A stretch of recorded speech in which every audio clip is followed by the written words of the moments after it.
Welcome into Steelers Latest, your daily spot for all news and information related to your Pittsburgh Steelers. Remember to like and subscribe to the channel to stay up to date with everything Steelers. But let's get rolling.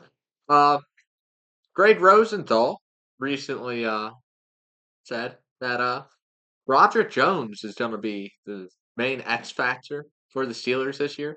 And what he means by that is if Broderick's doing well at his new position of left tackle, Steelers taking big risks, putting Broderick Jones out at left tackle. Then signed Dan Moore after last season. Decided to roll with Broderick Jones after him really struggling in his first couple years in the NFL, if you ask me. A lot of penalties, a lot of people didn't buy him in general. Just really have struggled at right tackle. So now moving him to the blind side. I can see why Greg Rosenthal is really thinking Roger Jones is gonna determine our destiny this year because if he does terrible at blindside with our questions at quarterback already, and then they got people breathing down their backside, that's gonna be horrible for us Steelers fans, as we're gonna probably see a whole bunch of strip sacks that way.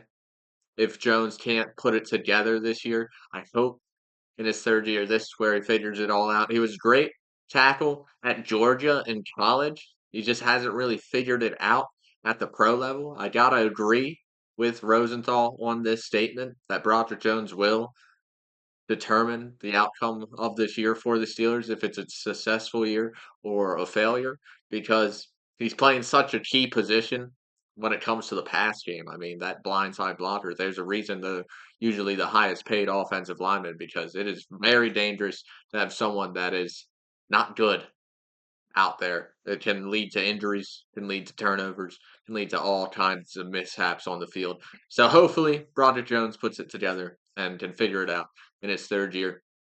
I'd rather him just take a whole bunch of penalties than let Mason Rudolph or Aaron Rodgers get destroyed in the backfield. So if he's high in penalties, low sacks here, we'll take that as a win too. But let's keep moving as Terry Bradshaw ripped into Aaron Rodgers 2 days ago on 103.7 The Buzz. Just a brutal interview in total, really. But the Aaron Rodgers part was harsh and probably doesn't want made Rodgers want to be a Steeler at all. And you can take that as a win or a loss, depending on how you feel on Aaron Rodgers. But basically, Bradshaw said it was a joke. He was asking when asked about Aaron Rodgers coming to Pittsburgh. He said, "Are you joking about that? That seems like a joke to him." I guess. I guess he hasn't been following too closely the Aaron Rodgers saga like most Steelers fans, as he really doesn't see this happening. He also said, "What would we do with him? What are you going to do? Bring him in for a year? Are you kidding me?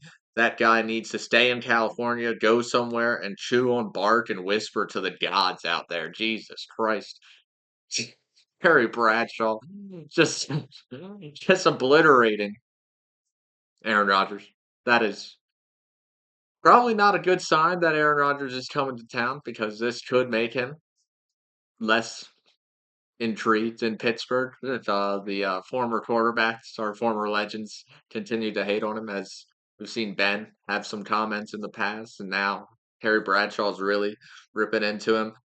Terry also didn't leave the Steelers organization out of his rants going on in that interview, as he mentioned that we failed Kenny Pickett, and Kenny Pickett didn't really fail him, considering he didn't have a run game, didn't really have the best offensive line, not really the greatest of weapons either, and nothing really going for him on the offensive side. And then we just gave up on him after 2 years, basically considered him a failure, and shipped him off to Philadelphia, where he then won a Super Bowl, not as the starter, but as a backup. He got playing time in the Super Bowl because of how bad of a blowout it was. But that was the Kenny Pickett story. And I don't know. I always thought we pulled the trigger early on getting rid of Kenny Pickett, because I was ready to ride. I bought a jersey.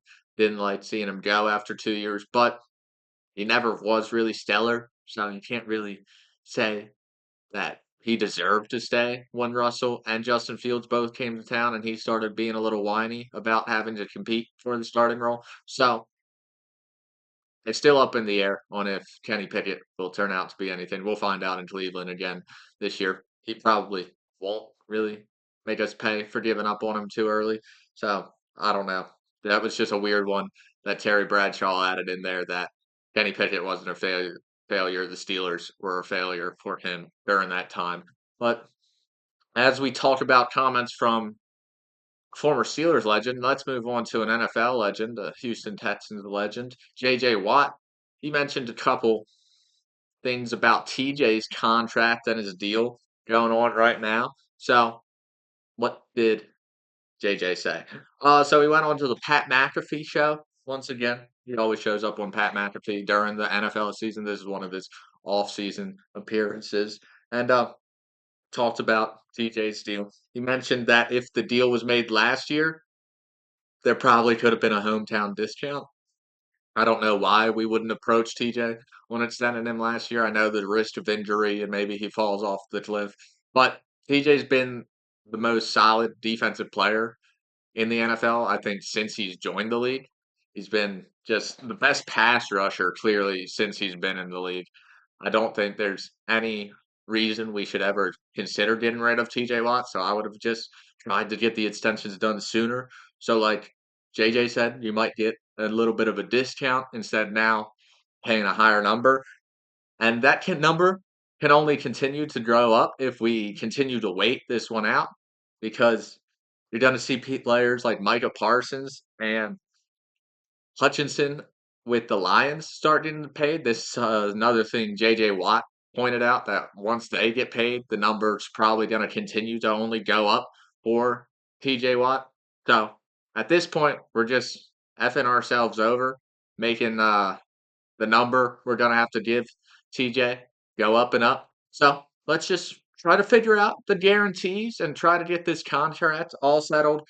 The one thing TJ or JJ did say that gave me hope was that he wants to see his brother finish his career in Pittsburgh. So hopefully that is a positive sign that TJ wants to be a Steeler for life, and hopefully the contract gets done here soon.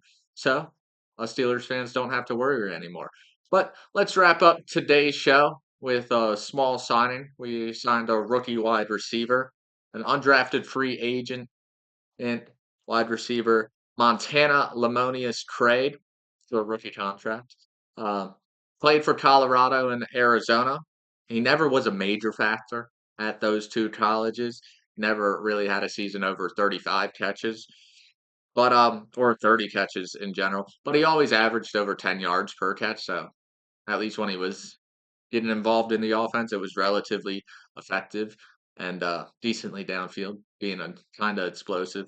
But his career highs, 2023, 28 receptions was his career high for Arizona. In 2022, 359 yards was his career high for Colorado. In both those seasons, he put up 3 touchdowns, which are his career highs.